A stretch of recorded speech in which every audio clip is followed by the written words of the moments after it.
Hello friends, स्वागत है आपका आपके अपने लीगल चैनल सोच पर प्रहार में। मैं हूं एडवोकेट सनी शर्मा और दोस्तों आज की इस वीडियो में मैं बहुत ही सेंसिटिव मुद्दे पर बात करने वाला हूं। दोस्तों देखिए, हर एक सिक्के के दो पहलू होते हैं। आज दोस्तों मैं बात करने वाला हूं एक ऐसे रिश्ते की जहां पर शादी नहीं होती। स्पेशली आजकल आप देखेंगे कॉलेज में या वर्किंग प्लेसेस पे क्या होता है, लड़का लड़की के बीच में दोस्ती होती है या सोशल मीडिया के थ्रू ही आजकल तो कई बार लड़का और लड़की के बीच में दोस्ती हो जाती है। दोस्ती होने के बाद दोनों के बीच में प्यार संबंध बन जाता है और जब प्रेम संबंध बन जाता है तो वहां पर फिजिकल रिलेशन भी उनके बीच में हो जाता है।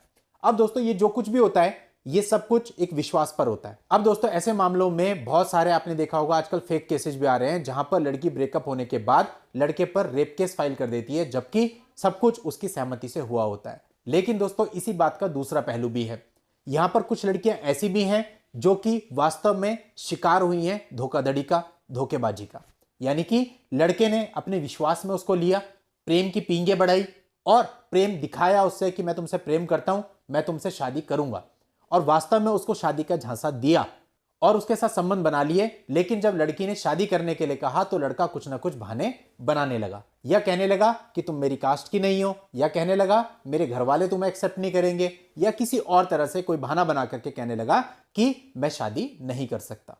तो दोस्तों इस तरह के मामलों की भी कमी नहीं है, बहुत सारे मामले ऐसे भी सोसाइटी के अंदर आ रहे हैं। तो ऐसे में लड़की के सामने कोई रास्ता नहीं बचता क्योंकि वो अपनी इज्जत भी गंवा चुकी होती है और जिसके विश्वास में उसने काम किया होता है कि वो मुझसे शादी करेगा, उसने शादी के लिए भी मना कर दिया। तो अब लड़की क्या करे, ना तो वो इस चीज को समाज में बता पाती है, ना अपने माँ बाप को बता पाती है।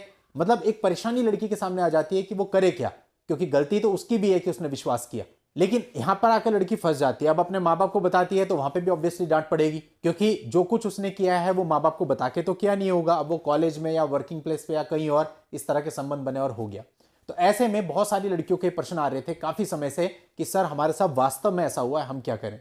जब हम YouTube पे वीडियो खंगालते हैं तो हमें वो वीडियोस तो बहुत सारे मिलते हैं कि फॉल्स रेप केसेस से कैसे बचें, लेकिन एक्चुअल में जिस लड़की के साथ ऐसा गलत हुआ है उसके लिए रेमेडी नहीं मिलती। तो मैं ऐसी लड़कियों को बताना चाहूंगा कि पहले तो वो इस बात का ध्यान रखें कि वो इस प्रकार का स्टेप ले ही ना, क्योंकि ये पूरी तरह से गलत है। आपके माँ बाप यदि आपको अच्छी शिक्षा के लिए कॉलेज भेजते हैं या फिर आप पे ट्रस्ट करके आपको वर्किंग प्लेस पे कहीं काम करने के लिए भेजते हैं तो आपको इस तरह की चीजें पहले तो करनी ही नहीं चाहिए। चलिए अब दूसरी बात करते हैं कि इमोशन में आके आपके साथ ऐसा हो भी गया, आपने किसी पे विश्वास करा और उसने आपको धोखा दे दिया, तो अब आप क्या करें। तो ऐसे में आपके पास लीगल रेमेडी है। आपको उस लड़के के खिलाफ उस घटना से रिलेटेड जो भी थाना हो वहां पर आपको एक एप्लीकेशन देनी चाहिए और उसमें सारी बातें बतानी चाहिए कि आपके साथ क्या क्या हुआ, कब आप उस लड़के से मिली हैं। एप्लीकेशन का जो कंटेंट होगा वो कुछ ऐसा होना चाहिए, कब आप उस लड़के से मिली थी, कैसे कैसे आप दोनों के बीच में प्रेम संबंध बने, कहां कहां आप दोनों के बीच में संबंध रहे हैं, और अब जो लड़का है वो क्या बहाना करके आपसे शादी करने से मना कर रहा है। ये सारी चीजें आप अपनी कंप्लेंट में लिख करके थाने में दे दीजिए। अब इसके बाद क्या होगा, थाने वाले उस लड़के को वहां पर बुलाएंगे और उससे पूछेंगे कि क्या ये चीजें सच हैं। लड़के के पास दो ऑप्शन होंगे, या तो वो अपनी गलती मान ले और आपसे शादी कर ले, अपना घर बसा ले और आपकी भी इज्जत रह जाएगी, लड़के की भी इज्जत रह जाएगी, या फिर पुलिस वाले उसको दूसरा ऑप्शन देंगे, भाई अगर तू नहीं मानता है तो फिर तेरे ऊपर कानूनी कार्रवाई होगी क्योंकि तूने शादी का झांसा दे करके एक गलत कृत्य किया है।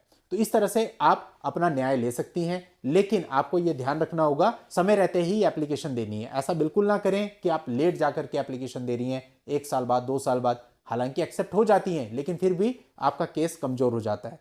तो आपको इनिशियल लेवल पे ही यह कार्रवाई करनी है और अगर किसी ने आपके साथ गलत किया है तो आप उसको दंडित करा सकती हैं।